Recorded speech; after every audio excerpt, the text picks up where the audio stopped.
आज का kitchen tips बहुत ही यूजफुल है जो आपके किचन और घर के काम को आसान करेंगे।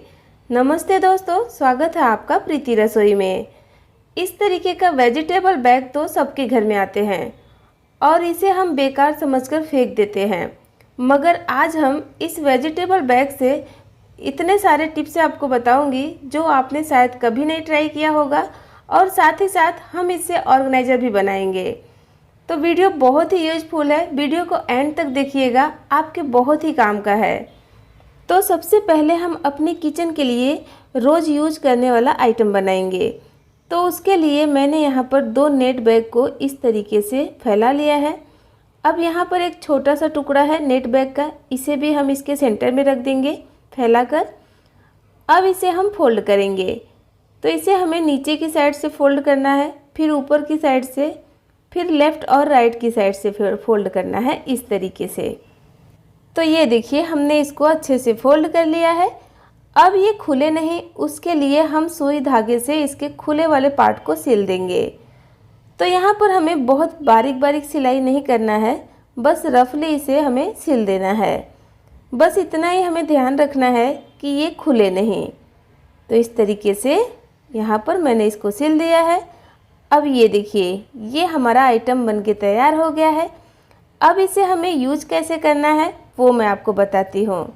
तो सबसे पहले हम इसे थोड़ा सा गीला करेंगे, डिश वॉश लगाएंगे, उसके बाद हम अपने घर के बर्तन को इससे धो लेंगे। ये पूरा स्क्रबर का काम करता है और यकीन मानिए फ्रेंड, ये बहुत ही यूजफुल है। ये मुझे बहुत पसंद आया। एक बार आप भी ट्राई करके देखिएगा। 2 से ज़्यादा अगर आपके पास वेजिटेबल नेट बैग आ जाता है तो आप उसे इस तरीके से यूज कर सकती हैं। जो हम ये स्क्रबर ख़रीदते हैं ना स्पॉन्ज वाला, ये बहुत ही महंगा भी आता है, तो आप इसके ऊपर पैसे खर्च ना करें। आप इस तरीके से नेट बैग से बना लें, ये ज़्यादा दिन तक चलता भी है नॉर्मल स्क्रबर से। तो ये स्क्रबर मुझे बहुत पसंद आया। आपको कैसा लगा मुझे कमेंट करके ज़रूर बताइएगा। साथ में ये भी बताइएगा कि आप मेरे वीडियो को दुनिया के किस कोने से देख रहे हैं, मुझे खुशी होगी। जब हम ब्रा को मशीन में डाल देते हैं धुलने के लिए, मैं ये नहीं बोलूँगी कि हर कोई डालता है, किसी किसी के पास टाइम नहीं रहता है, या फिर कोई सोचता है कि एक साथ सारे कपड़ों को मशीन में ही डाल देते हैं। तो अगर आप मशीन में ब्रा को धुलती हैं तो आपके लिए ये टिप बहुत ही यूजफुल है, क्योंकि हम ऐसे ही मशीन में अगर ब्रा को डाल देते हैं तो इसका जो लास्टिक है वो खींच जाता है और ख़राब हो जाता है, और इसके हुक जो होते हैं वो दूसरे कपड़ों में फंस जाता है, जिसकी वजह से दूसरा कपड़ा भी ख़राब हो जाता है। तो जब आप ब्रा को मशीन में धुलने के लिए डालें तो आप इस तरीके से नेट बैग के अंदर डाल दें और गांठ लगा दें। बस आप इसे बैग के साथ ही मशीन में डाल दें, ये धुल भी जाएगा, आसानी से आपको मिल भी जाएगा। तो इसी तरीके से एक से ज़्यादा भी आप इसमें डाल सकती हैं। मैं हमेशा कोशिश करती हूँ कि मेरे घर में पॉलीथीन कम से कम आए। इसके लिए जब भी मैं मार्केट जाती हूँ सब्जी लेने या फिर फ्रूट लेने, तो मैं अपने साथ एक कपड़े का बैग लेके जाती हूँ, ताकि मैं पॉलीथीन को कम से कम घर में लेके आऊँ। मगर कैसे न कैसे मेरे घर में पॉलीथीन आ ही जाता है। दूसरे मेंबर अगर कुछ लेके आते हैं तो वो अपने साथ कैरी बैग नहीं लेके जाते हैं, तो इस तरीके से पॉलीथीन में ही आ जाता है सामान। तो पॉलीथीन बहुत सारा हो जाता है, तो इन्हें रखने के लिए बहुत प्रॉब्लम होता है कि कहाँ रखें, और इधर उधर अगर लगा देते हैं तो देखने में अच्छा भी नहीं लगता है।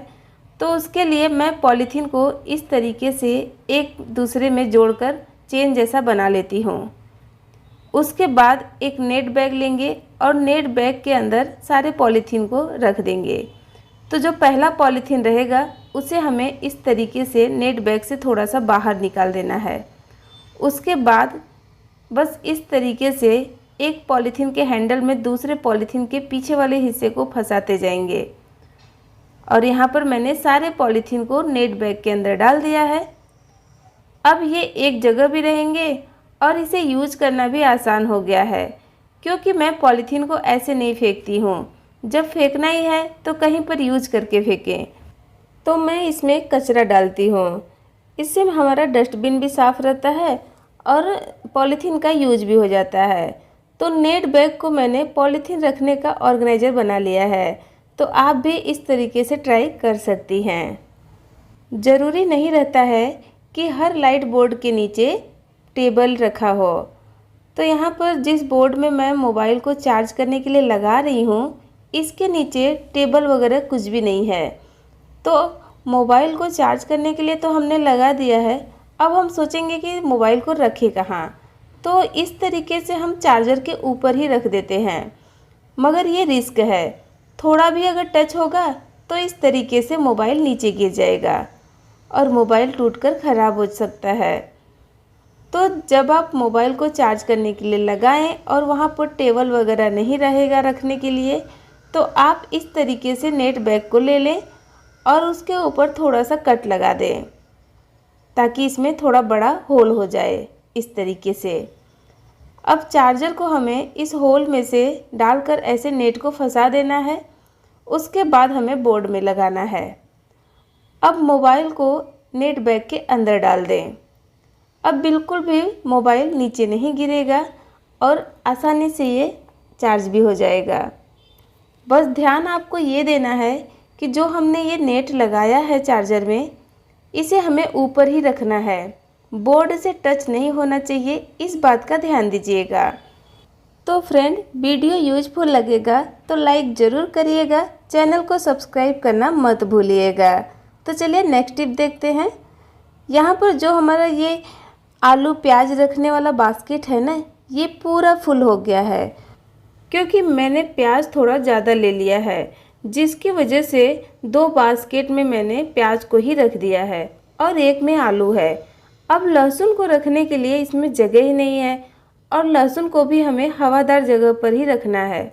अगर हम लहसुन को दूसरे बास्केट में रखते हैं तो उसके लिए अलग से जगह भी चाहिए रखने को। अगर आपका किचन छोटा है तो आपके लिए ये बहुत ही यूजफुल है। तो उसके लिए हम लेंगे नेट बैग और नेट बैग के अंदर लहसुन को डाल देंगे। यहाँ पर ये थोड़ा ही लहसुन है तो मैंने छोटा नेट बैग का यूज़ किया है। अगर आपका लहसुन ज़्यादा है तो बड़ा नेट बैग का यूज़ करें। अब इसे हम ये जो हमारा आलू प्याज का बास्केट है, इसके साइड में जो स्क्रू लगे हैं उसमें हम इसको फंसा देंगे। अब नेट में से इसको हवा भी लगेगा और ख़ास बात ये है कि आलू प्याज के साथ लहसुन भी रहेगा, यानी आपको दूसरी जगह पर इसे रखने की भी ज़रूरत नहीं है और ढूंढने की भी ज़रूरत नहीं है। तो यहाँ पर आप नेट बैग का बहुत ही अच्छा यूज कर सकती हैं। अब चलिए नेट बैग का यूज़ करते हैं दूध के लिए। अब दूध के लिए इसे कैसे यूज कर सकते हैं, ये सवाल आपके भी दिमाग में होगा, मगर देखने के बाद आपको ये बहुत ही अमेजिंग लगेगा। तो उसके लिए हम नेट बैग को इस तरीके से डबल फोल्ड कर लेंगे, यानी ये देखिए जो एक गांठ लगा है ना, वहाँ पर हमें इसके दूसरे हिस्से को भी ले आना है। इस तरीके से इसे फोल्ड कर लेना है। उसके बाद यहाँ पर आप रबड़ लगा दें या फिर एक मजबूत धागे से इसे बांध दें। तो मैं यहाँ धागे से इसे बांध रही हूँ ताकि थोड़ा मजबूत रहे। अब इसे हम बराबर कर लेते हैं। तो इसके नीचे वाले हिस्से को इस तरीके से पकड़कर थोड़ा सा कट कर देंगे जो एक्स्ट्रा पार्ट है, और ये हमने इसको अच्छे से बराबर कर लिया है ताकि ये देखने में अच्छा लगे। अब ये कुछ इस तरीके का हो गया है जैसे कि टोपी, मगर मैं आपको टोपी नहीं पहनाने वाली हूँ, मैं कुछ और बनाऊँगी जो आपको बहुत ही यूजफुल लगेगा। अब हम लेंगे 2 रस्सी। यहाँ पर अगर आपके पास नेट के कलर का रस्सी है तो आप वो ले लें, ज़्यादा अच्छा रहेगा। तो मेरे पास तो ये ब्लैक कलर का है तो मैं इसे ही ले लेती हूँ। अब रस्सी को हम नेट बैग में इस तरीके से बांध देंगे। इसके किनारे पर हमें बांधना है। तो एक साइड में बांधने के बाद एकदम बराबर जगह पर उसको फोल्ड करके दूसरे साइड में बांधे। इसी तरीके से दूसरी रस्सी के भी दोनों छोर को हम इस तरीके से बांध लेंगे। तो यहाँ पर मैंने रस्सी को बांध लिया है। 2 रस्सी के दोनों किनारे को 4 जगह बांध दिया है। अब हमें पूरा रस्सी इकट्ठा करके खींचकर ऊपर एक गांठ लगा देना है, यानी पूरे रस्सी को हमें बराबर कर लेना है गांठ लगाकर, ताकि ये ऊपर नीचे नहीं रहे। तो मेरे घर में कहीं पर भी सेंटर में हुक नहीं लगा है जहाँ पर मैं इसे हैंग करके आपको दिखा सकूँ। तो मैं इसको इस लकड़ी के अंदर डाल देती हूँ और ऐसे हैंग कर देती हूँ। अब आप इसमें कोई भी लटकाने वाली चीज़ रख सकती हैं। जैसे कि अगर आप गांव से हैं तो गांव में घर में बिल्ली आती जाती है, दूध को हमें संभाल कर रखना पड़ता है, तो आप इसमें दूध को इस तरीके से रख सकती हैं, यानी दूध के पतीले को। या फिर आपके घर में बहुत ज़्यादा चींटियाँ आ रही हैं और मिठाई वगैरह के डब्बे में चींटियाँ चली जाती हैं, तो आप उसे भी इसमें रख सकती हैं। अगर आप शहर में रहती हैं तो आप अपने छोटे छोटे गमलों को भी इसमें रख सकती हैं जो फूल से भरे हैं। तो यहाँ पर देखिए मैंने लिया है धनिया पत्ता। अगर हम पत्ते वाली सब्ज़ी को डायरेक्ट पानी में डालकर धुलते हैं तो इसे धोने में हमें बहुत ज़्यादा टाइम लगता है। एक एक पत्तों को हमें छान कर निकालना पड़ता है। तो पत्ते वाली सब्ज़ी को आप इस तरीके से नेट बैग के अंदर डाल दें और सीधा नेट बैग के साथ ही पानी में डालकर इसे 2 से 3 बार धो लें। ये बहुत ही अच्छे से धुल भी जाएगा और जो एक्स्ट्रा का पानी रहेगा वो आसानी से और जल्दी से निकल भी जाता है। बस इस तरीके से धोकर इसे लटका दें 15 से 20 मिनट के लिए। उसके बाद आप इसमें से पत्ते वाली सब्ज़ी को निकाल लें। काफ़ी हद तक ये सूख जाएगा। जब साबुन ख़त्म हो जाता है तो लास्ट में इस तरीके के छोटे छोटे टुकड़े बचते हैं साबुन के, तो हम इसे यूज नहीं करते हैं, हम इसे फेंक देते हैं बेकार समझ के कि कौन हाथ में 1 घंटा इसे रगड़ते रहेगा। तो मैं क्या करती हूँ, इस बैग में इसे रख कर इस तरीके से इकट्ठा कर लेती हूँ और यहाँ पर एक गांठ लगा दूँगी। आप धागे से बांधें या फिर रबड़ भी लगा सकती हैं। अब इस नेट बैग को मैं इस तरीके से अपने किचन सिंक के नल में लटका देती हूँ। जब मैं बर्तन धो लेती हूँ या फिर प्याज वगैरह काट लेती हूँ तो हाथ से स्मेल आता है ना, तो हाथ धोने के लिए मैं इस साबुन का यूज़ कर लेती हूँ कुछ इस तरीके से। बहुत ही आसानी से ये यूज भी हो जाता है और हमारा काम भी आसान हो जाता है। तो फ्रेंड, उम्मीद करती हूँ आज का वीडियो आपको बहुत ही यूजफुल लगा होगा। अगर वीडियो अच्छा लगा है तो लाइक ज़रूर करिएगा।